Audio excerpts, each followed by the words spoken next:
Dari judul dialog kita kali ini adalah apa yang kau cari PKPI. Ini seharusnya pertanyaan ini harus Anda jawab nanti Pak ya. Sehingga pemilih Anda nanti tahu betul bahwa memilih partai Anda memang betul-betul merupakan pilihan yang ada manfaatnya bagi perkembangan masa depan bangsa Indonesia sendiri. Tapi begini, kita akan lihat grafik berikut ini. Ini adalah histori perjalanan sejarah dari PKPI Indonesia. Ya, pada waktu deklarasi Partai Keadilan dan Persatuan itu tahun 1999, kemudian di tahun 2002 PKP berganti nama menjadi Partai Keadilan dan Persatuan Indonesia terkait dengan Undang-Undang Nomor 3 tahun 1999 dan Undang-Undang Nomor 12 tahun 2003 tentang pemilihan umum.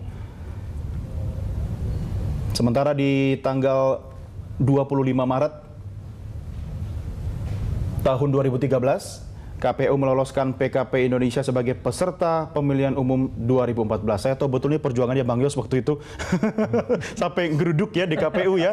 Bapak juga ikut nggak waktu itu? Ikut. Wah, berarti Bapak yang pegang-pegang spanduk gitu. Oke, perjuangan Anda, Pak, sekarang ini adalah bukan cuma menunjukkan kepada masyarakat bahwa partai ini eksis.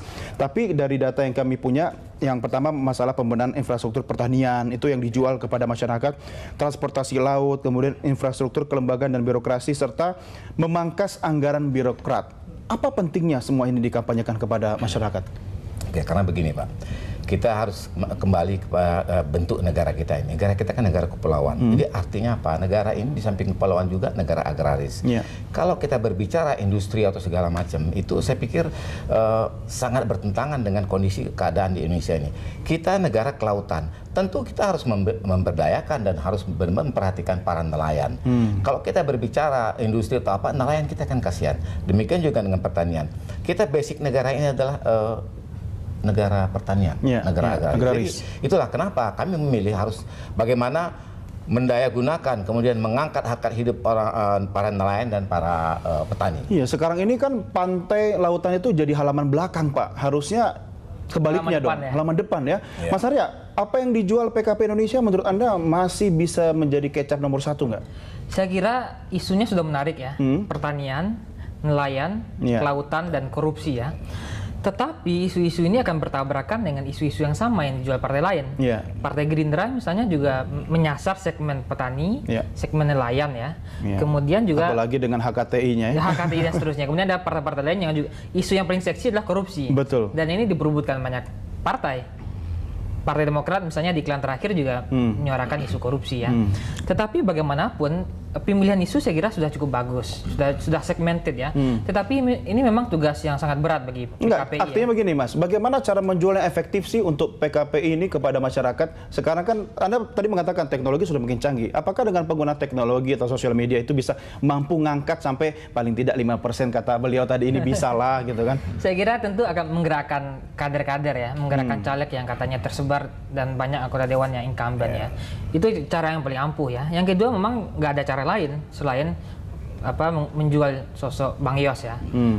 Tentu dengan beriklan ya, karena nggak mungkin Bang Yos keliling Indonesia dengan waktu yang sangat terbatas, dengan uang yang sangat banyak yang dikeluarkan. PKP Indonesia sangat tergantung Bang Yos atau sebaliknya? Kalau hasil survei kita menunjukkan memang sangat tergantung Bang Yos. Karena setengah dari pemilih PKPI itu justru memilih PKPI karena Bang Yosnya. Ya. Tetapi saya kira semua keluarga Bang Yos. Nah tentu tak cukup hanya itu untuk bisa tembus parliamentary threshold, menggerakkan kader-kader, menggerakkan anggota legislatif yang incumbent di DPRD-nya gitu ya.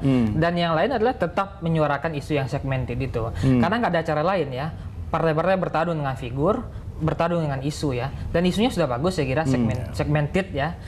Tersegmen kepada pemilih yang petani nelayan, tapi mereka akan berhadapan dengan Gerindra, dengan Hanura gitu ya. Lawan terberatnya Pak, dari mana kira-kira? PKPI saya kira. Kami sebenarnya tidak melihat semuanya kita anggap sama Pak ya. Kita tidak merasa ini yang terberat dan ini yang terberat. Kami itu hanya berbuat langsung ke lapangan, yaitu yang diperintahkan oleh Bang Yos. Kita itu jangan jual kecap, jangan jual program, tetapi kita membuat program dari aspirasi masyarakat pada saat kita turun. Jadi kami itu pada saat pergi ke dapil-dapil itu tidak pernah jualan program, tapi kami langsung menanyakan kepada masyarakat aspirasi mereka itu apa. Dengan apa yang kami tangkap itulah nanti akan membentuk satu program yang tadi saya katakan, program itu terhadap petani dan nelayan. kan. Jadi kami tidak pernah program kami ini itu akhirnya nanti menjadi bumerang buat kita kalau kita bisa nanti ditagih. Iya, ditagih. Jadi kita coba, itu yang selalu kami katakan kepada para konstituen, pada masyarakat yang kita kunjungin. Karena itulah yang ditargetkan oleh PKPI dan diprogramkan oleh PKPI untuk langsung berdialog. Jadi saya pikir pemilu ini cukup bagus selama 1 tahun. 1 tahun kita bergerak terus. Jadi kita tidak berkampanye dengan iklan dengan apa. Tapi sekarang karena perlu ikan, saya pikir benar ada kata-kata ya perlu ikan. Tapi iklannya juga lumayan banyak sekarang kan?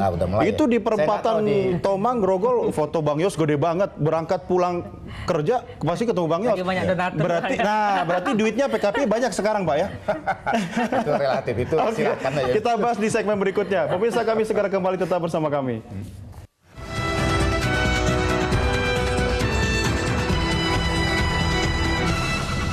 Tahukah Anda, kini di Lipo Cikarang hadir Trivium Lakeside Park, sebuah kawasan eksklusif dengan konsep life